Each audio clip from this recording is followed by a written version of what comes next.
Hi guys, and welcome to our first Q&A. We're going to mix this one up a little bit. It's also going to be an update walk around of our Jeep, see what modifications we've done and how things have come along so far. Yeah, so basically we've asked you if you have any questions regards the Jeep or us in general, what we do. Yeah, we sent out a message on Instagram and Facebook. Yeah. So I guess here goes. Yeah. First question. Let's start with questions from Instagram. We've got a question from JK Overland. Hi, Christina and Jack. Can we just mention we went out with these guys a few weeks ago, so there'll be a video coming of that trip. It was just a one-day trip. Peak District, good lanes. So we found some really good lanes. So watch, yeah, we'll bring that one as soon as we can. Okay. So the first question, which headlights do you run and would you rate them? Do you think that's because they've got the old candles in front of theirs? Yeah, so they are, as far as the European Jeeps are concerned. We're talking about the JL here, not the CJ. No, we've got the candles in CJ. Yeah, they're just stock for the European market. If it was an American Jeep, it would be an optional extra, but they are LED.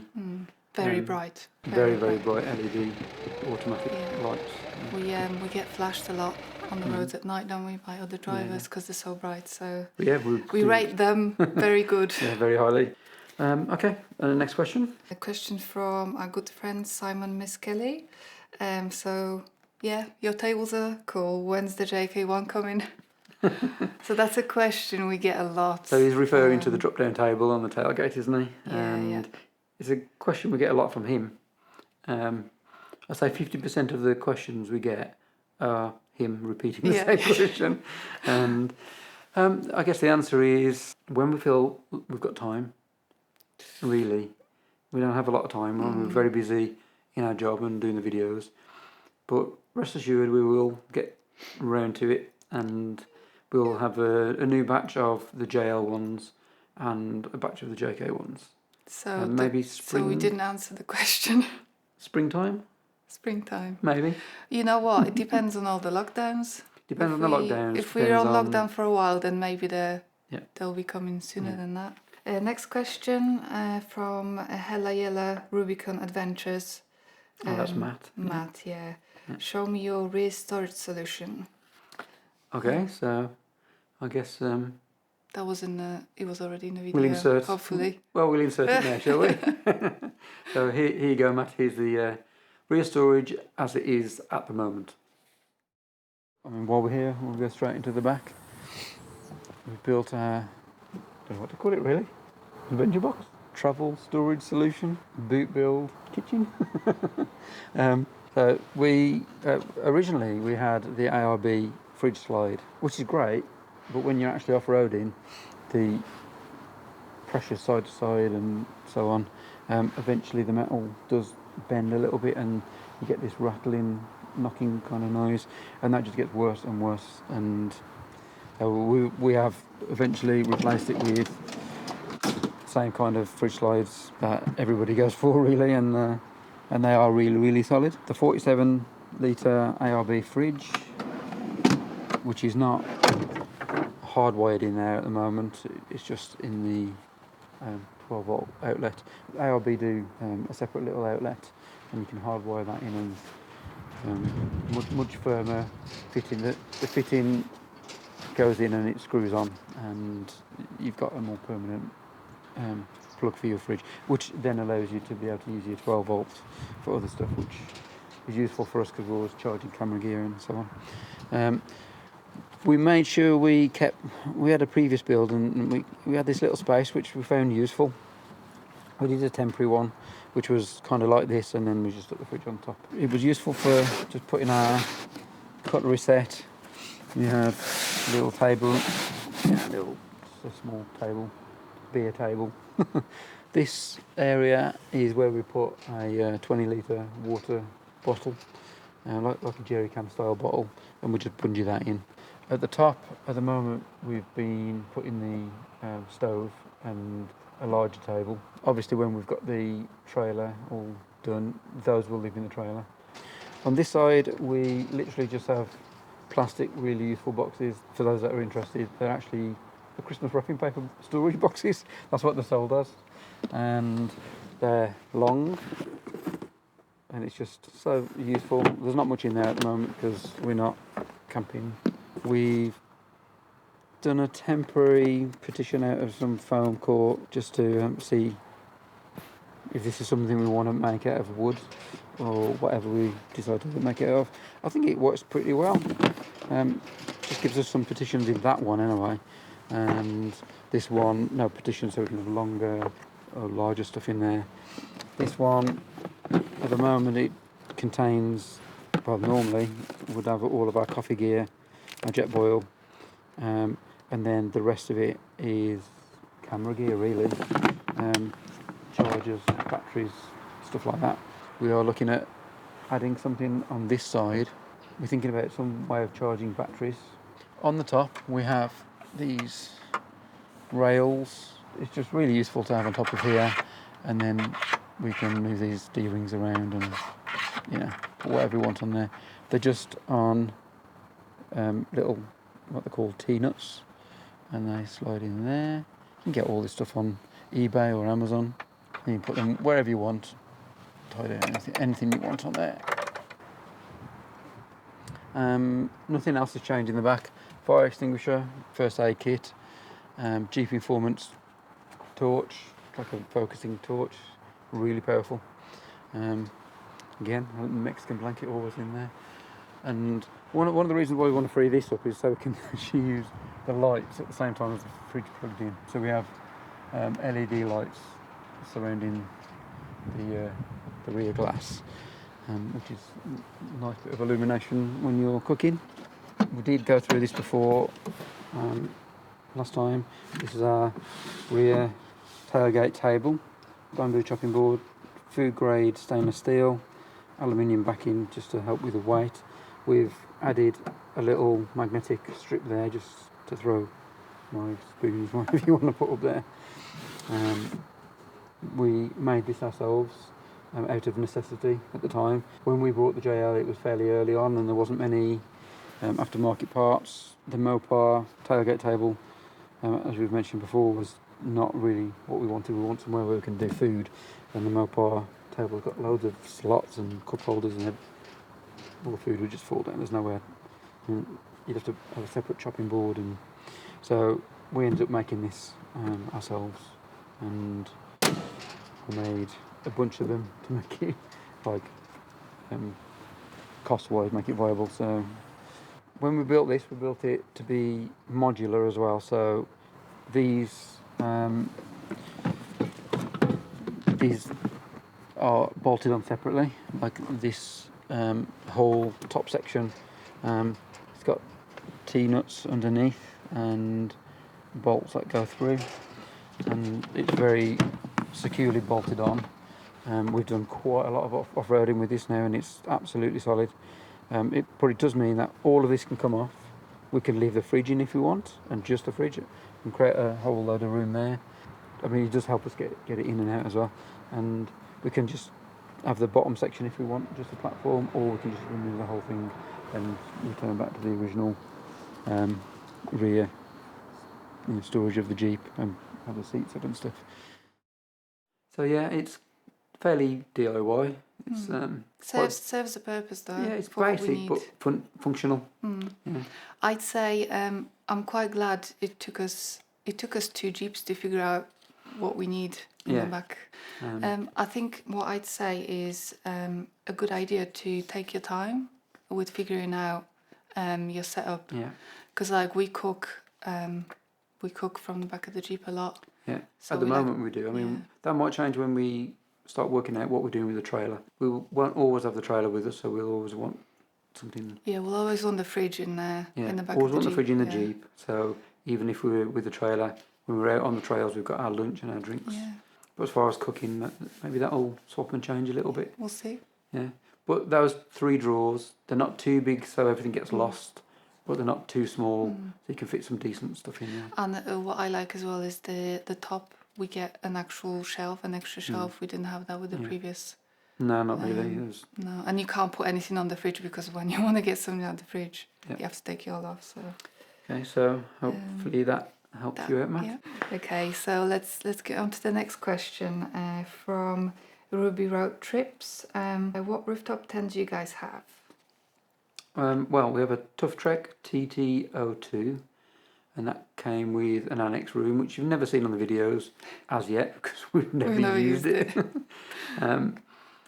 It's a great tent, really cosy, really warm. We love the functionality of it. And we love the fact that it's got a little extra bit that comes over the ladders. Keeps your shoes dry. Yeah. Keeps you dry when you get out of the tent as well. And we've never used the annex room really because we always camp for one night.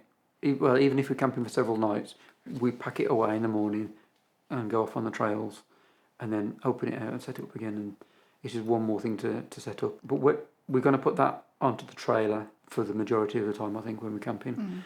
And so we can leave it set up. So then we will use the annex room. Also, we think. But I guess, I think, you know, we'll see what happens. certain we will, yeah. I mean, it's going to give us somewhere to get changed properly, standing up. And mind the tent. When we go off on the trails, we can put our chairs and stuff in there, make sure everything stays dry.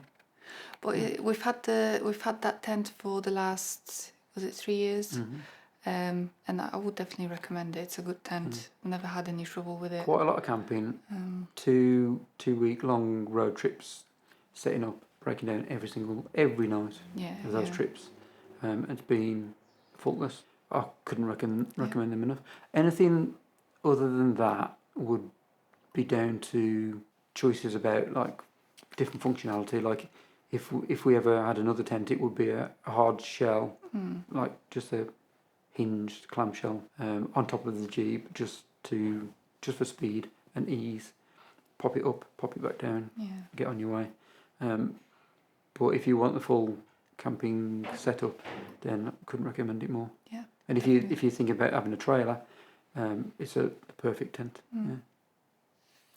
Right. Next question from Dean Taylor 98. Favorite interior mod that you have done?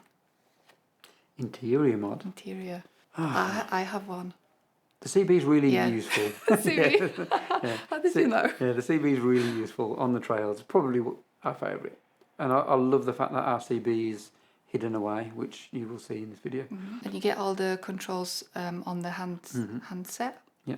So yeah, that's pretty good as well. You don't have to reach into the. But the 67 Designs phone holder. Oh yeah.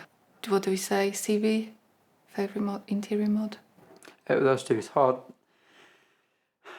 See, the phone holder gets used all the time. Okay, so yours is the phone No, holder, I'm not mine's sure. the CB. I think it's a. I don't know if you can call the CB an even, interior. It's a draw. Okay, it's a draw. Okay. So next question we have. Get yourself one of each. Next question we have from Jack Johnson. Do you think you need / use a snorkel? Do we think we need or use a snorkel? Well, we don't use one. No, we don't have one at the moment.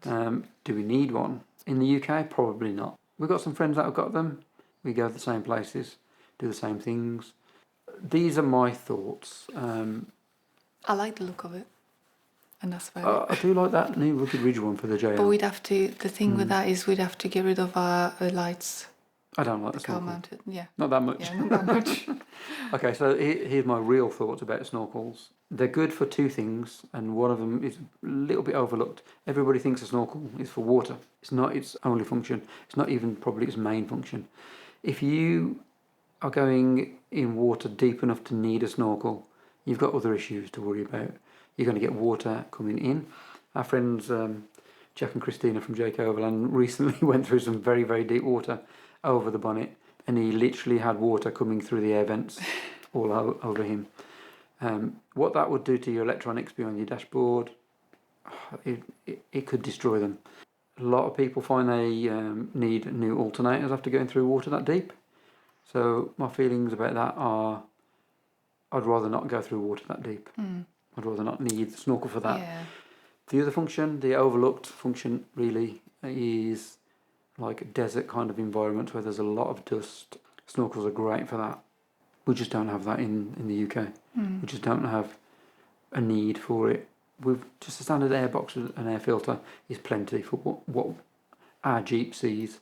So other than the looks of a snorkel and possibility of saving you one day, if you really get it wrong, I just don't think it's worth doing. But if you like the look of it, go for it. Oh yeah. I wouldn't sacrifice the DSS lights for it. No, not the lights. We hope that answers your question. And the next one we have is from our friend Dan, the Northern Explorer. What would you say was your favourite mod on the Jeep? Oh, okay. So that brings us to, it's kind of an interior mod, but when you use it, it's exterior. It has to be the drop-down table. Always has been. Yeah. From our first Jeep, we brought a cheap and cheerful one. The one we've got now is the one that we built ourselves. Because it's our most used and favourite mod, it was worth putting the time and effort in. Yeah, definitely. I probably wouldn't do that with many things, but that was worth it. We literally used it every day, several times a day, on every trip we've ever been on. Yeah. And even like setting up camera gear for this little video, we used drop-down table to pop things on and help us set up. It's by far our favourite thing. People ask, like a lot of people ask, what should be your first mod when you get a Jeep? And besides the lift and bigger tyres, I'd say the table is definitely... If you've got a JK, I'd say headlights as well. That literally was our first upgrade on the I think it was. JK. Yeah. Okay, next question from, I think it's Kubzi. Yeah, Kubzi. I think is how you'd say it. Okay. I think he calls himself G as well. Okay, G. He's asking, can I borrow it? Do you mean the Jeep? It's a no. Sorry, it's definitely a no. But don't look at that as a negative. Look at that as a positive, because it should encourage you to buy your own Jeep and become part of the Jeep family. Oh, that's a good one. Okay, so next question from James Lewis. If you were to do anything differently, what would it be? We've done a couple of things where we've changed our mind with the Poison Spider swing out tyre carrier. We've reverted back to the Smittybilt standoff bracket for now. Terraflex have just brought out theirs, so I'm looking forward to seeing what that's like. I think that might be what we go for. I don't know. Can you think of anything that would change or do differently? Do differently.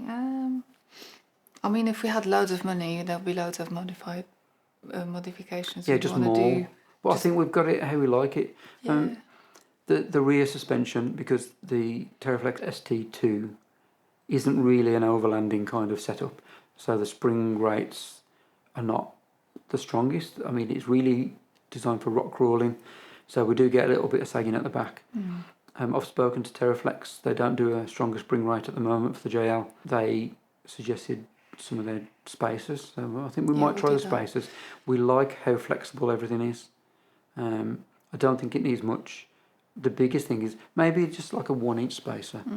We definitely don't want a harder spring because we like the ride. No, we like the ride on road, and we like the flex we get off road. Moving the tent to the trailer is a big help, but we'll still be carrying some weight. So I think high-line fenders and a 1-inch, half-inch or something spacer will give us all the clearance we need. Yeah. Okay, so we have another question from Defender 90 UK. Oh, another Land Rover guy. I think James is a Land Rover guy as well. Yeah, I think James has got a Discovery. Defender 90, that's the nice red one. The red one. Yeah. Oh yeah, that's really nice. Check his Instagram out. Really nice. He says, what camera gear do you use? I love your content. Thank you very much. Okay, so we'll cover like photo and video. Not the best setup, but we are working on that. We're trying to consolidate it really into. We'll be able to do all of the types of shots. I don't want to give the game away. We'd like to use one camera for almost everything, if not everything. That would be nice. Apart from some GoPro stuff, and we'd like to use the GoPros to just like stick underneath and in so you strange put it in places. water and stuff like that. Yeah. So at the moment, our main video camera is the Canon C100 Mark II, which is great. It's only a 1080. It's the resolution for those that don't know. It's a HD camera. It's got a 4K Ultra HD sensor, Super 35 sensor, but then it downsamples that to 1080 in camera, which gives you a very, very clean, very sharp 1080. But that means we can't zoom in and scale up without losing that sharpness. The way most people watch videos, although we did do a question on Instagram stories on that, we were actually surprised at how many people watch our videos on TV, using either Apple TV or streaming from the phone, Amazon, or streaming from the phone. Yeah. Quite a lot of people watching on a large screen. Still a lot on phones or laptops and iPads and stuff like that. So we are thinking about upgrading the resolution to a 4K video. I love the look of the C100 footage. Yeah, so the idea is to get that same look or better with 4K. And I don't think there's many mirrorless DSLR type cameras that can actually do that. There are a couple that are really good, but there's always a compromise somewhere. So I think we found the right camera. Yeah. Just a matter of time. Can't quite afford it yet. But more of that to come. Yeah, for videos we also use just the iPhone. Yeah, we use iPhone for selfie type talking to the camera stuff. A lot of that. Not all of it, but most of it. So all the blown out shots that you see and all the That's the iffy kind of shots, it's usually the iPhone. But it's nice to have two different angles as well sometimes. Yeah, so yeah. Just like a filler, so... I think when it's not us just doing selfie stuff, we've got more control over it because we can see the phone and we've got more control, so we can get some decent shots on the phone in that kind of way. We've got a variable ND filter for that from Polar Pro, and it comes with a case that clips on. That's pretty good. And then we use a GoPro. We have been using GoPro 5. The recent videos we've had an 8, so I don't think you've seen any of that yet. No.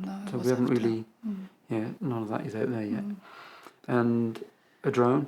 We've got a Mavic 2 Pro. A really good drone. We need to use camera, it more. yeah. We say that every time. It's just sometimes it's hard in the UK because it rains a lot and we're a bit scared of flying Also, in the if rain. there's too many people, and if there's 2 or 3 of you, it's great. But if there's 5 of you, it's, we will try and make an effort. It's making time. We feel bad sometimes slowing the trip by getting everything out and getting the drone up in the air. Although when we do it, everyone loves being on there. Yeah, everyone loves those shots. So maybe we should just do it more often. Yeah. What do we use for photos? For photo content for Instagram? Yeah, we just use Canon 5D Mark III, so it's an older camera now. We've had it for a fair few years, and I don't see, unless we were using it for video, I can't justify upgrading to the Mark IV, which is the current one, or the R5. The R5. I'm happy with the 5D that we have. The R5 is an incredible camera. You put a good lens on the 5D and the photos come incredible. It's a brilliant sensor. The autofocus isn't as advanced as the Mark IV or the R5. The R5 with the eye detected and it's so fast. And that translates over to video as well for the focusing. The face detect focus at least does. For video, R5 is brilliant. It's unbelievable. But that's not the camera we're going for.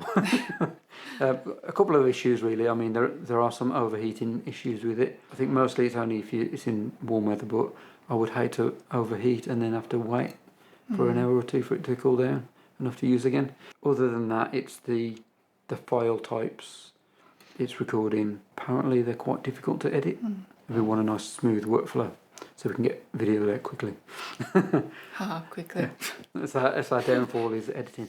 But hopefully you guys appreciate the effort that goes into the edit. It's worth waiting for. At the moment it's quality over quantity, isn't it? It is. That's what I'm into. I mean, I like the challenge and I like trying to make the story as good as possible and the edits as good as possible.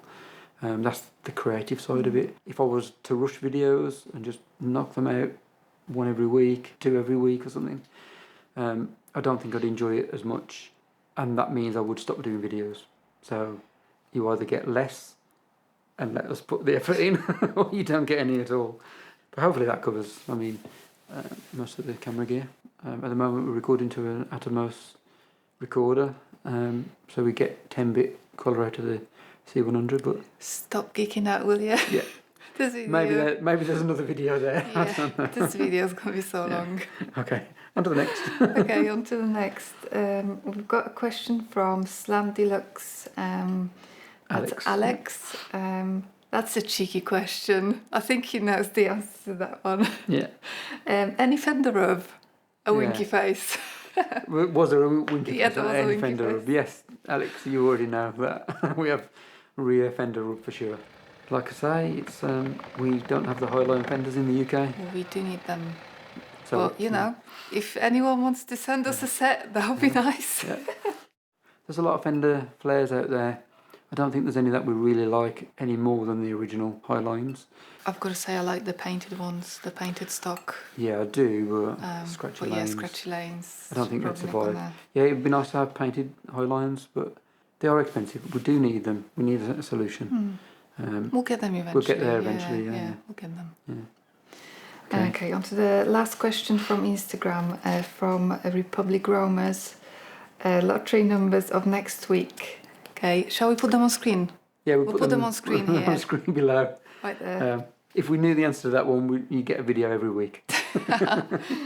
Okay, so that's it for questions from Instagram. We'll get on to you questions from Facebook. Okay. By the way, if you we've got a group on Facebook. If you want to interact with us a bit more, Yeah, just Modify Jeeps UK, but go to the group. Yeah. We have a page that's just really for posting for our us own to content. post things on there. But the group, you guys can all, in fact, Interact with each other. we don't, you lot post more than us, I think. But yeah, you can all post on there. You can got something for sale if you got questions. Any questions? There's loads you of just people wanna that can put share their photos, advice. Yeah, photos of your trips, all sorts. Get involved in that. Okay, we've got a question from Neil Lathwood. We've got several questions from Neil actually. Yeah, it's like 3-4 part question. Yeah, so shall we just do question by question? Yep. Are you planning on replacing the alloys? And if so, what backspace do you need for the 2.5-inch lift and 37-inch tyres? Okay. So this is what we have now, 2.5-inch lift and 37-inch tyres. Yeah. So I think it's a good setup. For the Rubicon. For the JL Rubicon, yeah. 37-inch tyres are probably a little bit too big for the non-Rubicons because of the gears. The gearing more ratios. suited, yeah, gearing ratios.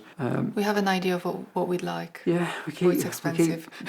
They are alloys are good, strong, Yeah. proper alloys are not cheap, but we do keep changing our mind a little bit. So I'm glad we're taking our time. Yeah, the stock rims are nice. We've already scratched them as well, so I'm kind of glad we didn't have we haven't rushed new into nice it, and alloys it's a then. good thing, yeah.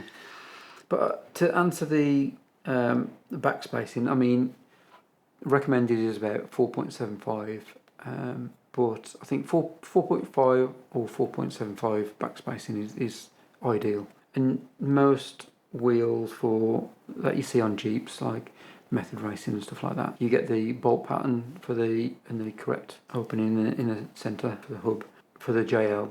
Then they tend to come in the correct backspacing for larger tyres. So obviously you don't want to have rubbing on the inside on the control arms.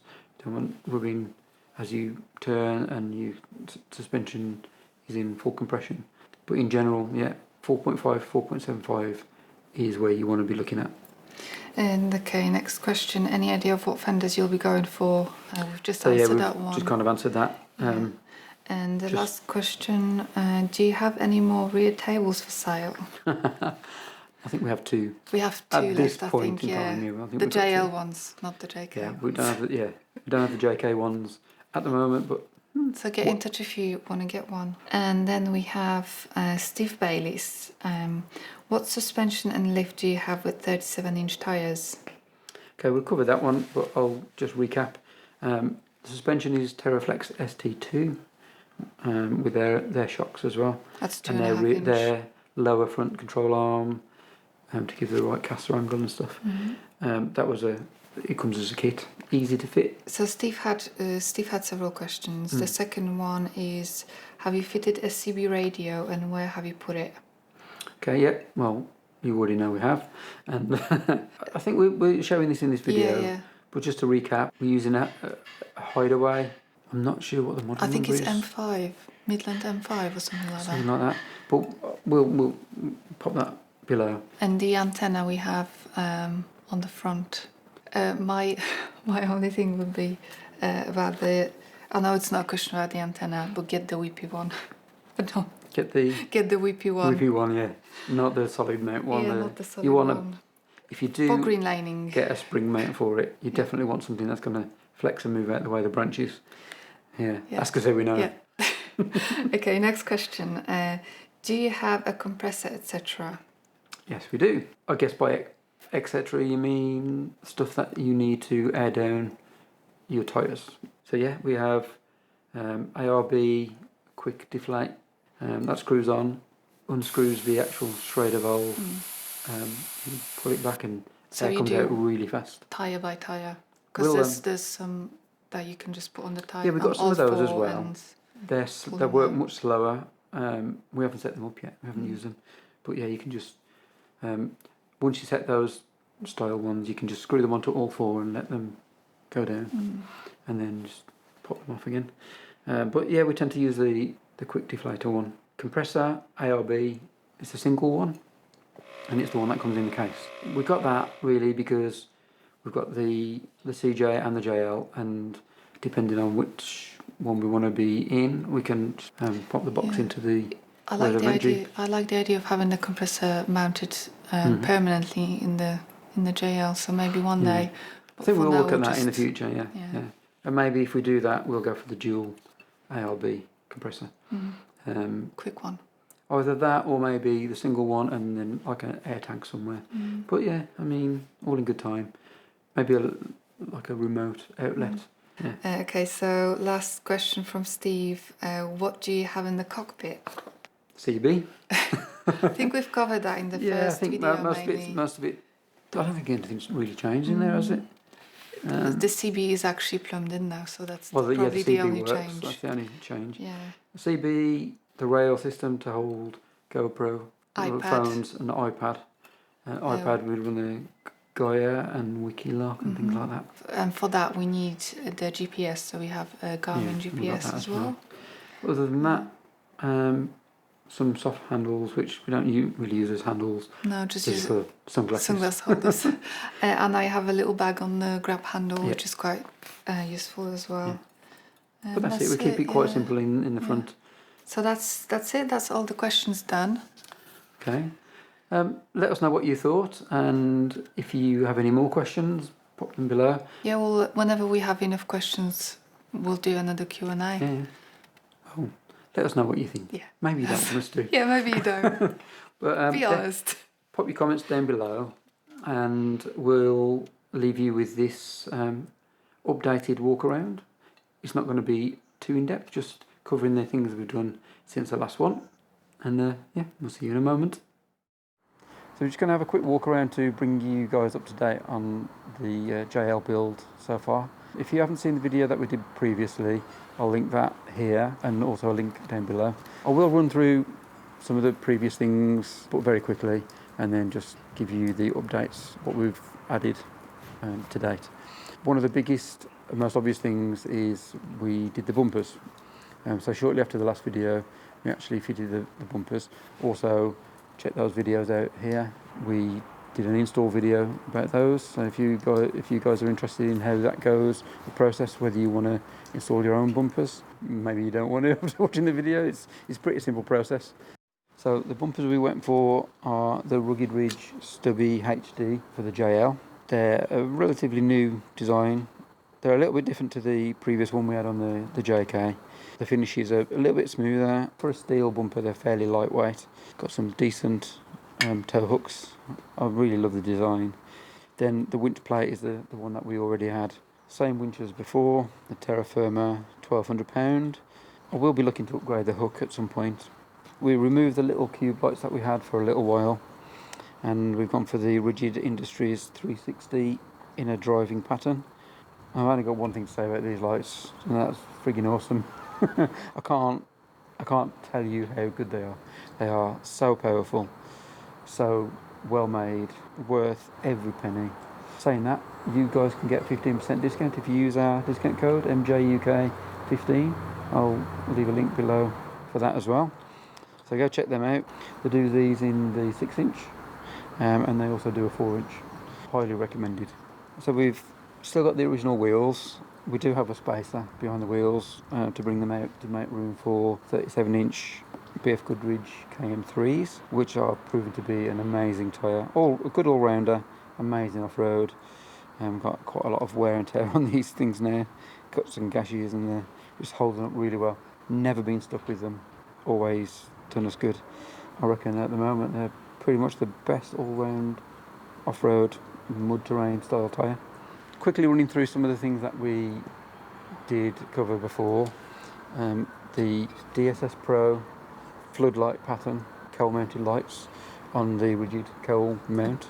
Little aerial upgrade instead of the big full wire one, which always gets in the way and threatens to poke your eyes out when you're doing anything up on the roof. But the really big change is the wrap. If you hadn't already noticed, we've wrapped our Jeep. We've got our logo on the side. We've got a rigid logo on the side here, just because they're helping us with our viewers to get the 15% discount that they've offered us. So we would just like to return the favour for that. At the moment we've still got the stock fenders. We are planning to change those as soon as we can. Previously we mentioned the roof rack. That's the Rhino rack Pioneer platform. Takes all the weight we throw at it. We put the rooftop tent up there and go off-roading with it. It's solid.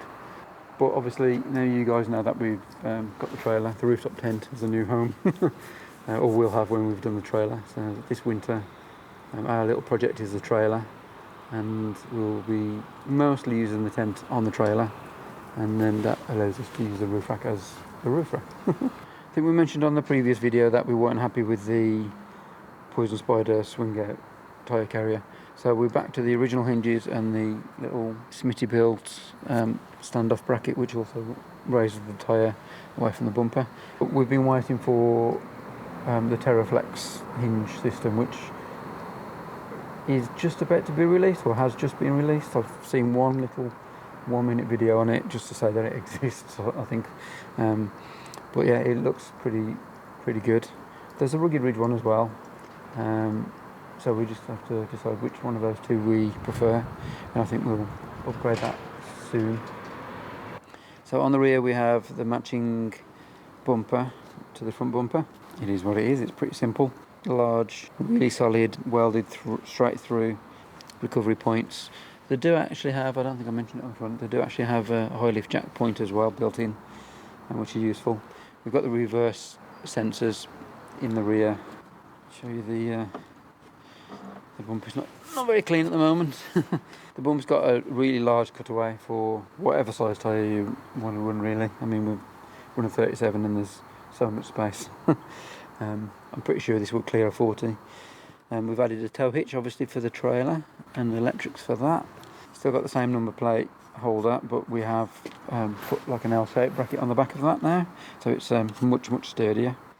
So again, same on this side with the graphics. It is suffering a little bit of off-road damage where we get in and out of the Jeep, more so on the net side when she's jumping out to film. And yeah, we just need to get some recut and maybe put a bit of clear over that. Inside hasn't changed at all, really. I don't think there's any upgrades. The CB is fully plumbed in now, and we do have that stored away. It's like a hideaway unit that's in the central little glove box. That's it, really. But for those who don't know, we've got a rail system for all our mounts, like phone mounts and iPad mounts and GoPro mounts. And on the iPad we run Gaia and Wikiloc and apps like that for navigation. We've got a little bag for some just storage, snacks on the trail, places to put camera stuff, and a little 12 volt outlet, multi-plug outlet thing. We've got a dash cam, one of our favourites, the little handle that doubles up as a sunglasses holder. So last but not least is our CB antenna mounted on a homemade bracket, which bolts to the steel part of the bodywork there, and is just wired through into the interior. It's important to bolt it to a steel part of the body, so then you get a good ground plane, and better your ground plane is, better your range and your reception in general. is going to be. All of our friends that we go out with, we've all got CBs and they've all got varying different ranges. One guy's just got a magnetic mount and he struggles to hear us even a quarter of a mile away, and then we can hear other people 3, 4, 5 miles away. So it does depend a lot on the ground plane. Obviously your aerial comes into it, the general wattage of your CB, but getting that ground plane makes all of the difference. And that's it. Back to the Q&A. So we hope you enjoyed that little walk around. Yep, and we'll be sure to bring you further walkarounds when we've got enough modifications done. We'll probably bring you some installation videos as well as we go. But to be honest, the next few will be about the trailer. As we get some work done on the trailer, we'll bring you some videos on that. That's about it for this video, isn't it? Mm-hmm. Yeah. Hope you enjoyed it. And don't forget to click the like button if you did. Subscribe if you haven't already. Put your comments down below. Click the little notification bell so you can get notified of new videos. And we'll see you in the next one.